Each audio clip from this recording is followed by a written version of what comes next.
Ya, itu satu hal yang luar biasa karena ya bagaimana bisa saya sebagai hamba Tuhan yang masih berpikir peritisan itu seperti apa, lalu mencintai seseorang yang sudah punya karir dalam bekerja, itu nggak gampang. Ya, modal saya apa, gitu ya kan? Modalnya pasti cuma iman. Ya, modalnya iman. Karena ya, saudara tahu bahwa Ibu Gembala ini hidup di Jakarta dan sudah tahu keadaannya seperti apa. Jakarta, bagaimana juga kehidupan yang dia alami. Bagaimana saya pikir dulu bahwa dengan pekerjaannya sebagai seorang karyawan travel pasti dia hidup dengan hura-hura. Ternyata saya salah. Salahnya ternyata dia setia untuk mengasihi Tuhan.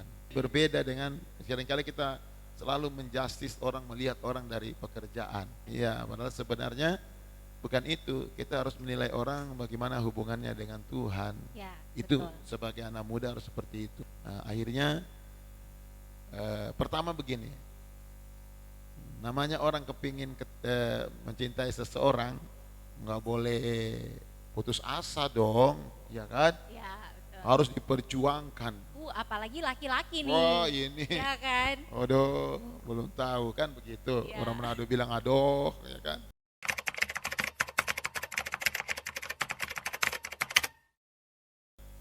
Dan akhirnya saya pura-pura saja itu.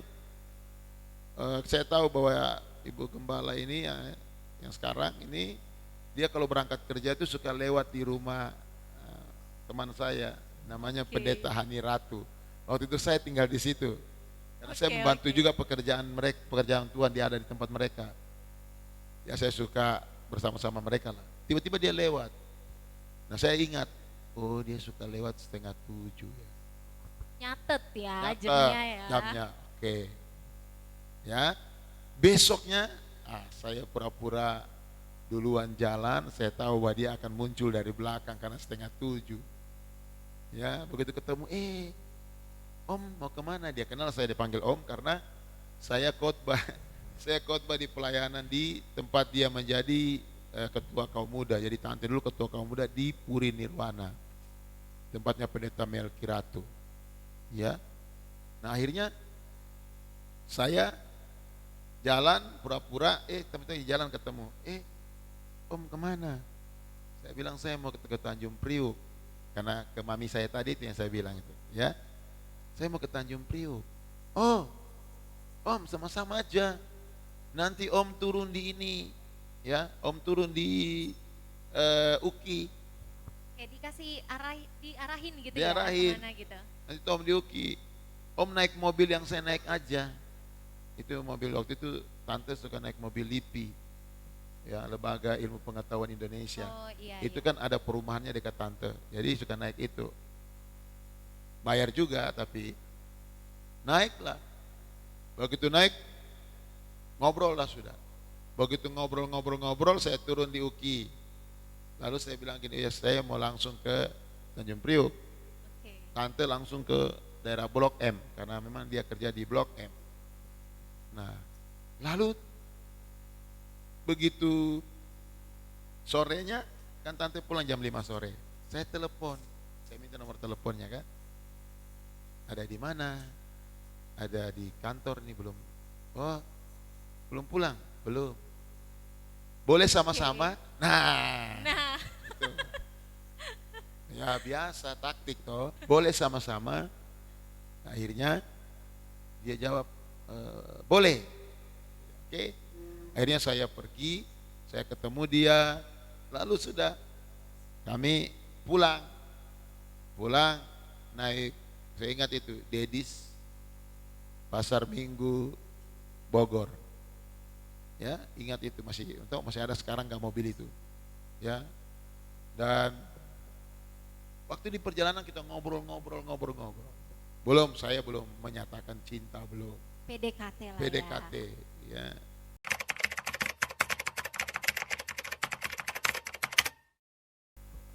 Dan satu saat sudah satu minggu saya itu sudah 1 minggu pura-pura ke Priuk terus. padahal ketemu. Ya, Biar bisa lebih dekat gitu bisa ya. lebih dekat. Bisa saling kenal. Ya. Dan dari satu saat saya bicara, sebenarnya dari dulu saya suka, gitu. Saya senang. Apakah kamu suka dengan saya? Saya suka kamu. Jadi ini langsung nyatain cinta nih. Oh langsung. Wow. Nggak ada Oke, itu oke. diam-diam enggak. Tunggu. Ini nyatain cinta dalam perjalanan. Di bis. Wah, oke, cintanya sekarang di Duduk, bis. duduk sama kan di tempat duduk begini kan. Sebelahan. Sebelahan. Gitu. Di bis, saya bilang, saya senang sama kamu. Nah waktu itu tante itu udah punya pacar 3 tahun pacaran. Wah, gimana dong? Eh, Terus?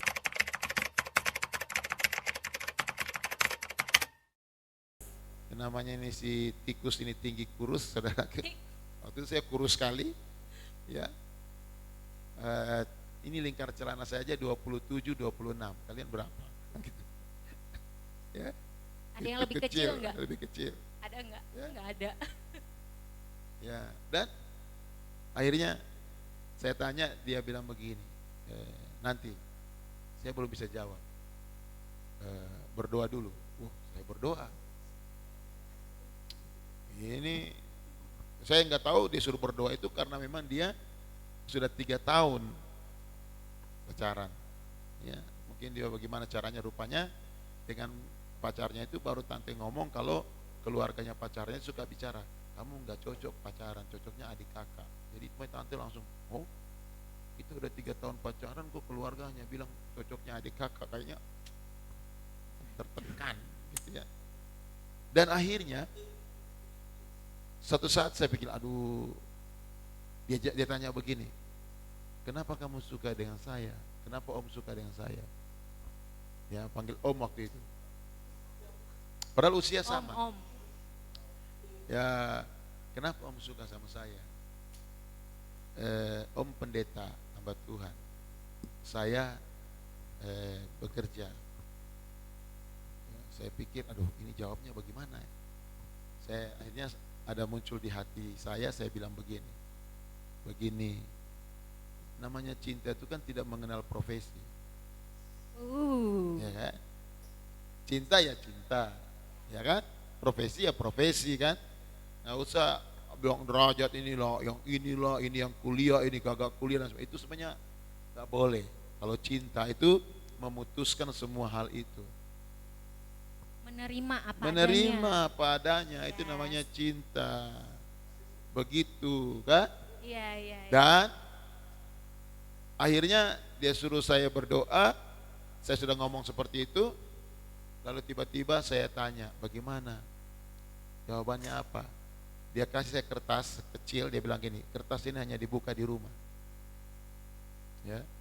Sampai di rumah saya baca, saya pikir mungkin dia tolak gitu ya. Saya baca, waduh, bahasa Inggris, harus sampai kamus nih. Karena waktu itu kan namanya kan Ibu Gembala waktu itu memang dia selalu keluar negeri, ya, sampai paspornya itu setinggi, karena hampir seluruh negara dia sudah masuk kecuali Amerika. Rusia udah pernah, sampai Afrika. Dulu dia tour leader, karena dia pegang turis, luar negeri, outbound. Jadi dia selalu yang keluar negeri dia yang pimpin. Jadi kayak guide gitu ya. ya. Kalau dulu Oke. Singapura Indonesia itu atau Thailand Indonesia itu kayak naik bis kota Jakarta Bogor, tiap hari bisa berangkat dia. Ya. Dan tadi saya bilang gini, aduh, jawabannya apa ini? Saya baca gini, my feel and my heart same for you. Apa tuh artinya? Saya buka kamus. Oke. Perasaanku dan hatiku sama dengan perasaanmu. Terus itu langsung meleleh dong. Oh, hati berdebar-debar, gitu kan?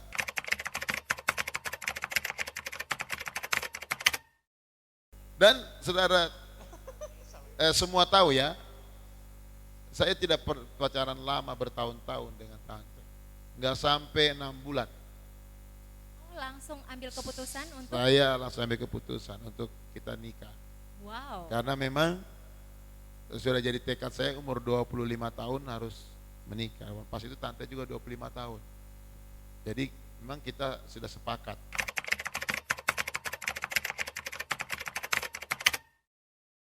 Dan juga untuk pelayanan perlu ibu gembala. Kalau nggak ada ibu gembala susah, ya apalagi besuk jemaat. Ya, nah itu yang membuat kenapa saya bisa ketemu tante waktu itu. Dan juga saya lihat profil dia, kehidupan rohani dia itu luar biasa. Ya saya tidak salah memilih, saya pikir karena saya bisa memilih orang yang bisa terbeban untuk pelayanan. Seperti itu. Ya, benar sih, benar banget. Jadi apa ya? Jadi buat kita nih teman-teman sekalian yang masih single atau yang sudah punya pacar mungkin atau masih ngelirik-lirik, ini sebenarnya ada cara dari gembala sidang kita ya, bisa diikutin, tapi ada kuncinya loh, bukan hanya cara pendekatannya, tapi satu, apa itu? Takut akan Tuhan, ya nggak sih? Ya. Jadi dari pihak dia sama dari pihak kita tuh dua-duanya harus punya iman yang sama, harus takut akan Tuhan, ya nggak sih? Ya. Karena hal itu yang sangat mendasari kita untuk terus bersama-sama untuk membangun hubungan antar sesama dan membangun hubungan Ya. dengan Tuhan juga, kayak gitu. Jadi ya sama satu juga deh kayaknya, lebih ke komunikasi, ya nggak sih? Betul. Yang terakhir kan bersyukur memiliki tante seorang istri yang bisa saling mengerti. Saling mengertinya dari mana? Ya dari komunikasi, ya nggak sih? Jadi mereka tuh bisa saling backup untuk membantu dalam pelayanan. Oke, terima kasih, Tuhan memberkati.